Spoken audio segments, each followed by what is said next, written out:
the students come in and their first couple of months, parents get frustrated because they don't see immediate results.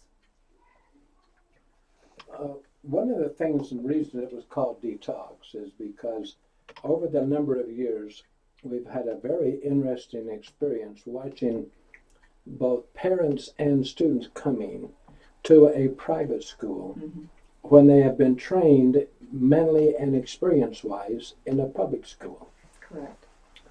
So they're coming in wanting to change but don't know what to look for. You know what I'm saying? Right. And we'll warn them and we'll say, now when you first start coming, you might have your kids just going home and just sitting there. And you're going to say, how was school? Okay, I think. What did you learn today? I don't know. Yeah, because see, the public school system is designed to help students learn how to obey, but not think. Right. Ours is teach them how to think. So now we say, all right, it's time for you to take out your science material. So take it out and start working on your science. And they're sitting there and Looking at you. and say, well, tell me what to do. Yeah. Well, it's right there in your manual. Yeah. You read your first page in your manual, and it'll explain everything to do. Then read through it, and then just sit and look at you. They still don't understand. Because it takes a period of time for a person to adjust to becoming self-governing True. instead of being governed. Took children of Israel 40 years. I don't We think don't have 40 years. we won't quite have 40 years to do that. But it's real. It's a very real thing. And those of you who have your children and the best way to understand it and what this really is the changing of mental attitude towards education. And when education is for a purpose, then once they grasp that, then all of a sudden it's a wow. Well, when I did my dissertation for my PhD in education, I was able to show that when they took religion and morality and patriotism out of the classrooms, out of the textbooks, Right. the students had no reason to remember the material. Correct. Except to take a test, to do some homework, to move on. Right. Yeah. See, this is the problem you've got now with the colleges. The students are moving on into college and bringing little information with them. I was shocked to learn that right now the universities, over 70% of students entering college have to take beginner classes to get ready for college when they're in college. Right. The other thing is that they took away from the students the whole concept of creativity. Right. I mean, you take, for example, math. It's very, very interesting that they took story problems away from math. Now they're coming back with Common Core with all the story problems. And in the questions they're using for the story problems is to have the kids taught a philosophy Right. of the Common Core subject. Does that make sense? Yes. Yes. And so when the students come into our programs and they'll say, now, we want you to create your own science book. We want you to write your own math books. We want you to do all your own creativity. They've not had creativity since it's in kindergarten. I've watched that a little bit with students who they rush through what they're doing and they don't take the time to make it a piece of artwork. That's or correct. their mind says to them, I'm not an artist. I don't know how to draw. I'm no good at that. How do you help bridge that gap with those students? See, more importantly is the fact that they're accustomed to getting done. Fast. See, I've got to get done with this book. I've got to read through, get done with this. I've got to get done with the class. Yes. Instead of, what are you going to get out of it?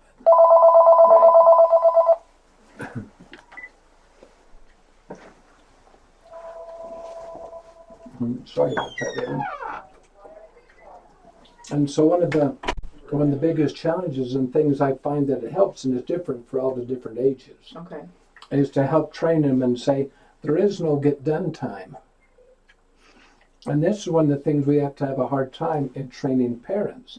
And so when we have the parents come in and meet with the deans, we'll say, now, how many math problems, how many math principles do you want your child to do? Parents will look at us at the first time they come in, don't they? They'll look at you and say, what do you mean? They don't understand the curriculum. Well, they're writing their own textbooks, and they have to understand each principle they're going through. So how many principles would you like us to help them go through each week? Right. Well, we're not sure how to do that one either. So that makes that dean's meeting absolutely vital, as well as your parent night training, where you can spend the time to approach those things with parents. Absolutely. And so Detox is really what it is. It's taking out what we were trained, for years to do. Because I was trained in public ed. Were you not trained in public ed? Absolutely. Yeah. And it's not that I'm against public ed. Right. It's what I am for that they're not doing in public ed. I'm for religion. I'm for morality. I'm for creativity. I'm for all the things. If public ed would do that, let's do public ed. And so when we did the math programs, and I had teachers who were good friends of mine teaching in the school. And when I went to them, they were teaching high school, and one here in Utah, one in California. And I said, I want you to do me a trial. I want you to take this math material and put it into your classroom and say what you think. And I went, all right, that'll be fun. So they took our math. Both of them came back within the month and said, we can't use it. Why? And I said, that's okay. I said, why not? And they said, it's too difficult. I said, too difficult? I wrote every principle of math for the book. I broke it down into taking the principle, divided it in two, coming down till it was third grade level examples. Right. And they don't understand that in high school. And both teachers said, no, the problem is the students don't know what to do with the information. So you give them a principle, and you give an example, and you give an explanation. Then you say to the students, create and solve 10 problems following this example. Right.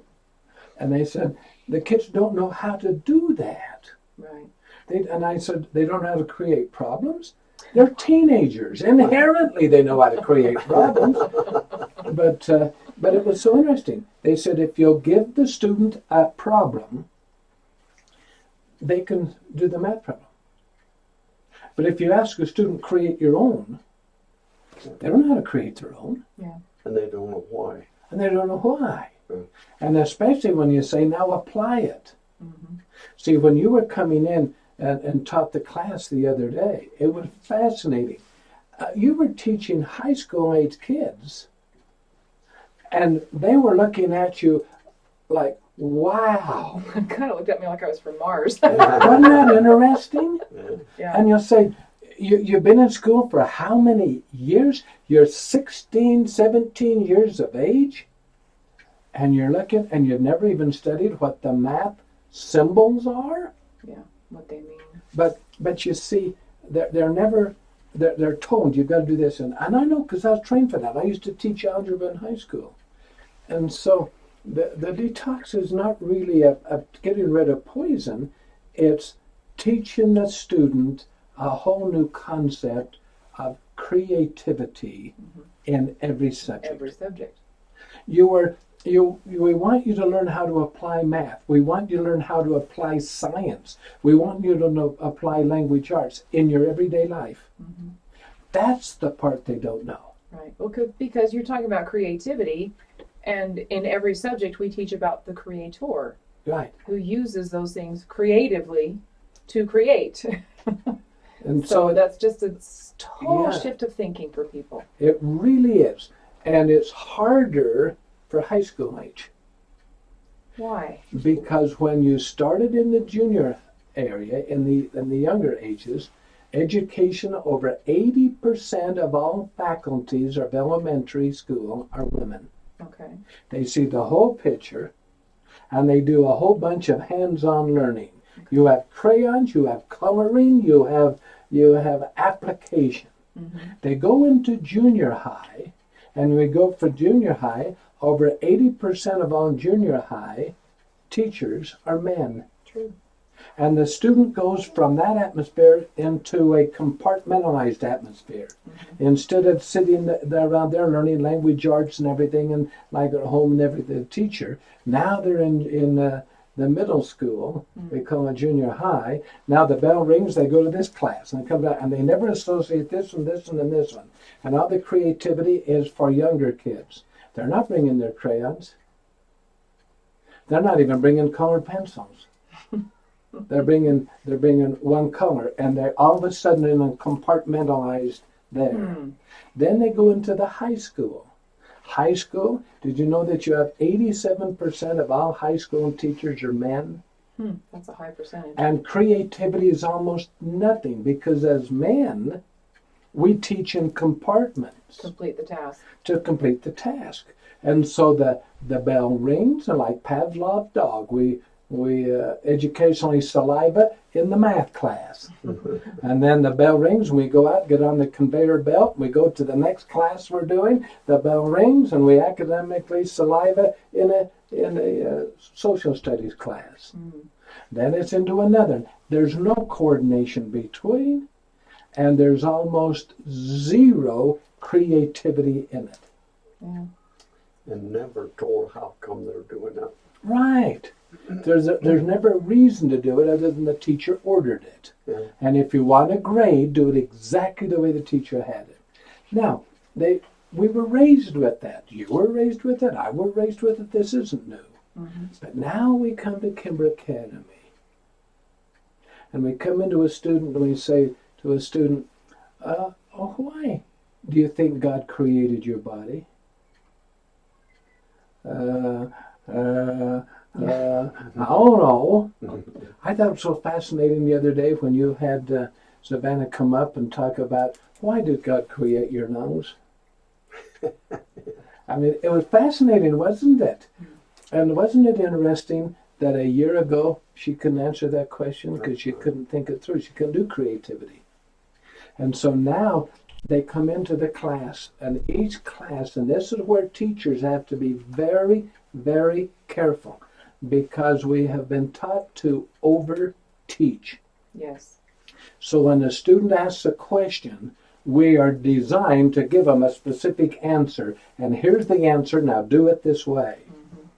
And now they come into Kimber Academy and ask a question. And they'll say, how about this one? Very good question. Well, what do you think about that? Where can we find the answer? Right. Now, mentally, they're going through a whole different thing, because instead of looking to the teacher for all the answers, they have to look to themselves to find the answer. Learn how to search it. And so we said to the students, write thank you letters this last week. And we got thank you letters that were going out because of general conference and going out to general authorities. Did you get a chance to go through any of those? I did, Read yes. them? How many of them had more than 2 paragraphs? None.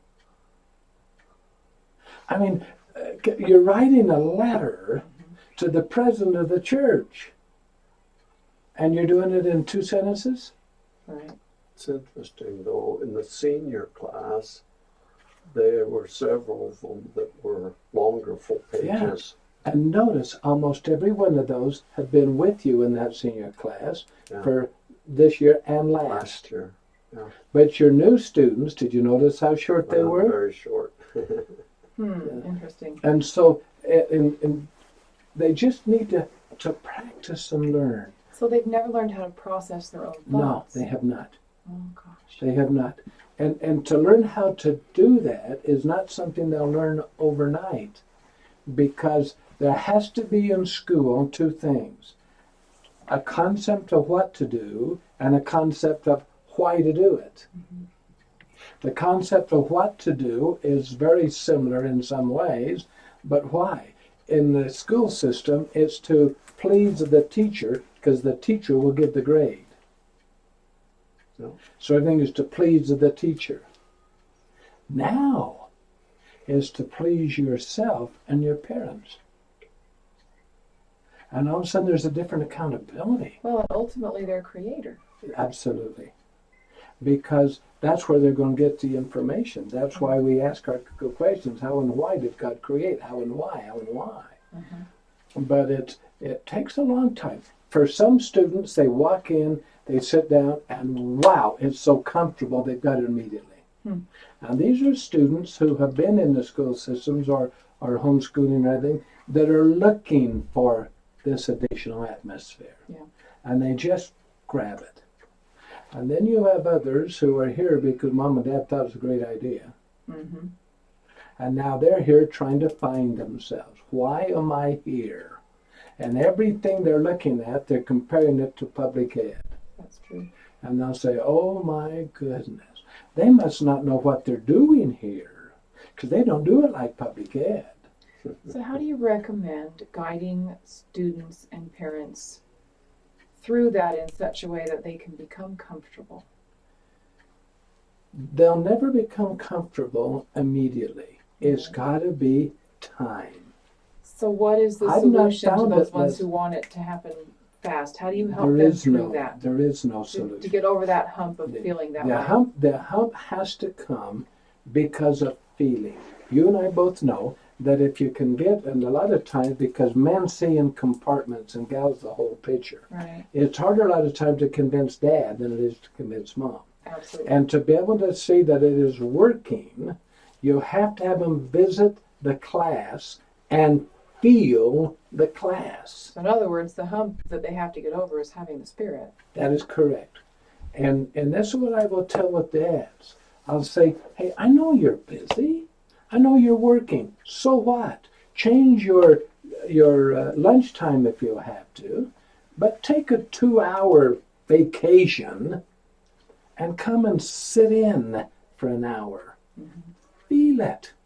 Moms, quit dropping your kids off at the curb and just say, now I got my babysitters for the next hour and I'm going to go somewhere. Come at least once a week. Sit in with it. Feel it. Because if you have a good feeling, you'll have patience With to a slower outcome. Yeah. You know what I'm saying? But if you don't have that feeling, you'll say, boy, I've had the kids there for a whole month and I haven't seen any real change, and they're not doing any more homework and they're not, and then they start looking in compartments. They're missing what the child is getting. Is there a trick to convince parents to come? We're so programmed into a drop-off program. How do we help parents to see the value of being here? With some parents, you never do. Okay. And you just find that the kids will be there as much as possible, and then they run away. But you got to remember that parents also have been trained in the public school system. You don't go to school unless you're invited on a particular day. So psychologically, they're not accustomed to school either, and so they're running a little bit scared about them being in school. But when I share with them individually, when the dean shares with them every month, and when they're coming to the parent night, you just encourage them, come, please come. And another one I love is when we get grandparents to come. Oh, yeah. Oh, that is such a blessing. And we got some students now that got grandparents locally that we sure need to get here. Yeah. Have them come and sit in with them and feel it and sense it and sit by them. And don't come to sit in the back of the room and yak. Come and participate. Yeah, that's great. Does any of that make sense? Absolutely, thank you. But some you'll reach, some you won't. But the parents who are praying about it, the parents who are working with the dean and learning how to set the goals and are checking the children's work daily, then they'll really work out. They need to know how to check the work. Yeah, good, thank you. I think that's very valuable because most parents are not used to doing that. You know, most of them think they're not sure with this new math or this new whatever that they even know how to do it. So you need to go back and talk to your teacher about that. Sure. And so they divorce themselves totally from working with their children. Teach your deans how to teach the parents that instead of saying to their children, "How's your math class today?" and have them say, "That was fine." Yeah. Say, let me see how you did in your math today. Show me what you did in your science today. Show me what you did in language arts today. Teach me what you learned with the hook baits today. Mm-hmm. And that the parents will do it specifically, oh, will they catch rapidly. Got it. There. Mm-hmm. But if they're just simply saying, "How did it go to school today?" "Fine, good, all right, I met that commitment. I'll go check on the kids every day." Okay, now I can watch TV. Yeah. Anyway, hope that helped out. Good. Thank you.